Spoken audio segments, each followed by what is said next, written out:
Hello, my lovely friends. The punches are back. If you have some old corner punches, let me show you the great idea what you can do with them. Uh, and this is also a great tips for those of you, my friends, who don't have the access to die cutting machine. You can purchase one of those corner punch. This is gonna be a fraction of the price, and I will share with you what you can do with them. So here I took a second before I started the video because I had this idea in my head. When I recently created the card and I was using my border punch, I thought I would love to have a matching doily. And then I instantly thought, what if I try to use the punch to actually achieve this like a circular doily look? And this is the doily I create using the corner punch. So let me just quickly show you how I did it because it's super simple. And once I punched the first circle, I thought I would love to have the shadow effect. And here I actually admit I use my circular die to cut both circles, but you can also use the tool like that, or you can just simply grab your Cernicus and trace the circle on a paper and just cut it with your scissors. They don't really have to be super, clean circles. Like, don't worry, if you hand cut them, it will work great as well. All we have to do, because I am aiming to achieve this shadow effect, I need to secure them both in place. So I am using washi tape. Now, on every punch, you have this good and bad side, like same with the die. So here, whenever you're gonna be punching your elements, especially if you're using like a mirror cardstock or something, you just have to remember to face them down for this technique, so you will have this good side on the golden side, not on the back side of the paper. First thing you have to do, you just punch the whole first element, and this little triangle on the top, you actually don't put it all the way down. You just leave it like 2 millimeters empty. And here you can see how am I lining up my punching like a corner punch. So there is this top one side of the triangle, and I'm just marrying up with this punch hole on a triangle over there. I hope you can see that clearly, and then you just follow the pattern like one by one, marrying them up so they will be lying one next to another, and you just follow the rule. Each time you're trying to leave the similar distance from the top. And for the last punch, you can see here I don't have enough space, but I'm kind of trying to eyeball it right in the center, and I am punching through both layers, so that will require a little extra strength, just to let you know. Especially I use this hard mirror cardstock. Another tip, if you're punching, use the piece of the paper as you could see here, because it's very easy to clean up. Now, before I will separate my elements, I've marked the arrow on both of them, so that way when I will be gluing them back together, they will be identical in an identical spot. Because we hand patch this element, sometimes there could be a little differences, and if you turn your pieces, it will be much harder to marry them back again. So just save yourself a time and use this pencil mark as your guide.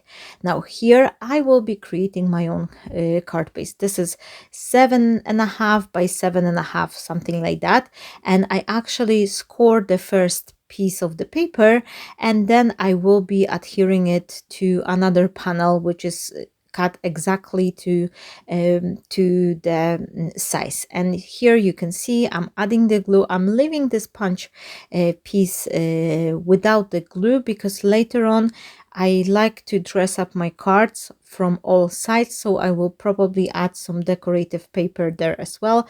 But I just think this is a nice way to finish up your card. So your card is look very professionally, and it has this additional feature as well, which adds them elegance. Now once I create my card base, I go over all three sides with my guillotine, and I'm just trimming it just teeny tiny bit, so that way I have this professional ideal, all four sides are even equal, nice finish. Now here I'm gonna be using the same gold paper which I was using for punching my doily, and I just trim it slightly. I'm making the pencil marks, I'm not measuring anything.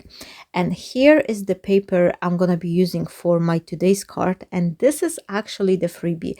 Just to let you know, not long ago we were celebrating the World Card Making Day, and I had this lovely collaboration video with my friends where 4 days on a row we were coming to you with 4 different free designs. So each day you were getting some videos and free downloadable printable papers. So I hope you enjoy that. Let me know in the comment actually if you have downloaded this free designs. Give me a shout if you like them. I would love to know that. Now here I'm using this crimping tool. This is a very old tool I had in my stash, and I think this is just a brilliant. This is such a great replacement for the embossing folders. I actually forgot I had it. When I was looking for the corner punch, I thought, there is a tool I can actually use as well, because it doesn't require the die cutting machine, and it's very, very inexpensive. Now, because this crimping tool is actually much smaller than I initially wanted my panel to be, so I am adding the layer of the white cardstock in between them, in between the gold and paper and this this design paper. So now I am trimming it to the size, and this is very important. When you're gonna be using your crimping tool, you just have to leave your paper longer, because once it's gonna be embossed the pattern, the paper will shrink. So firstly, you can cut it to the width, but leave it a little bit longer, so you can trim the length after you finish crimping, like folding your paper. To enhance this design even more, what I like to do, I'm going over with some inks. Here I am using the brush corduroy, and I think I use the Gathered Twig to go over the edge itself. But for the brown color, I'm using the brushed corduroy. And here I also add some Victorian velvet for this white dolly, because when you place white on white, you're not clearly see all this beautiful punched design which we created. So I thought when I will add a little extra dash of the color, that will help this element to stand out even more. And then couple of the splashes, but instead of the splashes I have this very old stamp, which is quite handy because you don't have to mess around with ink and water in order to create some tiny splatters. You can just stamp it here and there. So if you ever came across the stamp like that, I highly recommend you to buy that one, because it will come handy. Now here I added this white piece on top of the gold one. I am just making sure I press it very firmly, especially with the mirror cardstock. They do take a little bit longer for the adhesive to grip, so make sure that they both catch, both layers are properly adhere, because it's happened to me plenty times. I was adhering one on top of another, and then I was placing them on my card base and the paper just shift and it wasn't even anymore. So this is why I'm always liking to press the elements with the bond folder, just so it will kind of make sure they adhere. Obviously you cannot do it with this front layer with the texture, because it will squish the crumple paper effect. Here I'm going to be saving up this piece of the gold paper.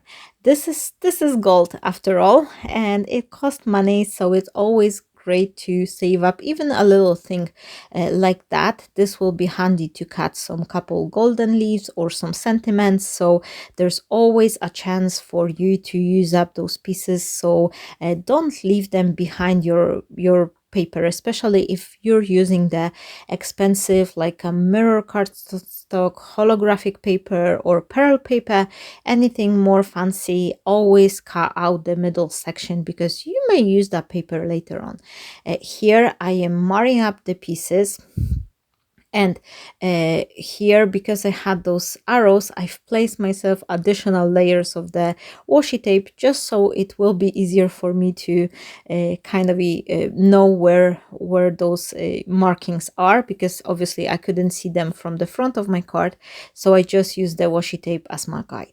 Now I will be gently raising this element by using some double-sided foam tape, and I think I used double layer here.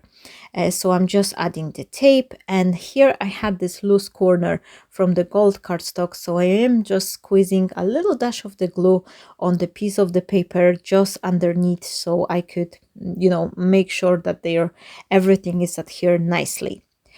So once I'm happy, I am adding a dash of the liquid glue on top of this foam tape, and I am just placing my punched circle right in the center of this card.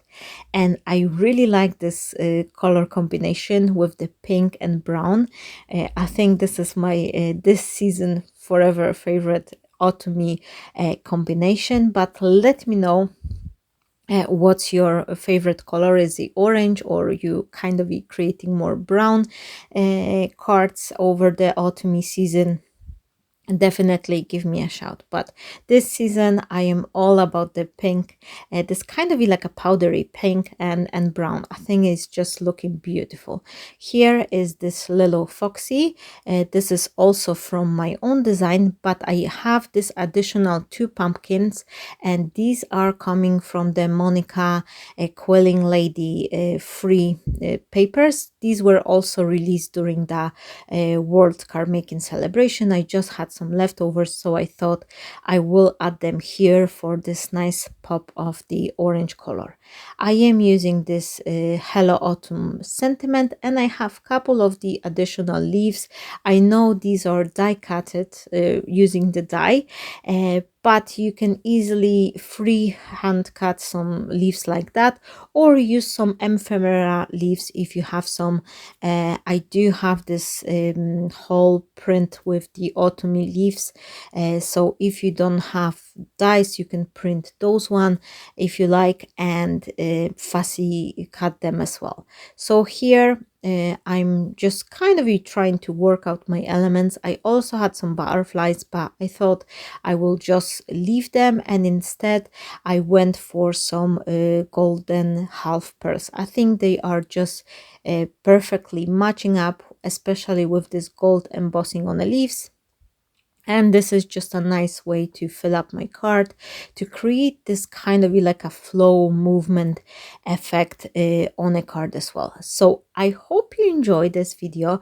I hope this sparks some new ideas in your head. Let me know if you already tried this, because the punches are on the market for years, so I presume that many of you has probably used them like that. Let me know if you ever try it, or if this is something you will try. Definitely, if you create some cards using some of my inspiration, my videos or my papers, share them on our Facebook group. I will give you the link down below. So here are the punches which I've used up for this card, and the close-up look on a card. Once again, thank you so very much everyone for watching, for all your likes, shares, comments. This is a huge support to my channel, so thank you so very much. The link to the free design will be down below in the description area, and that will be me for today. Stay blessed, my friends, and bye bye.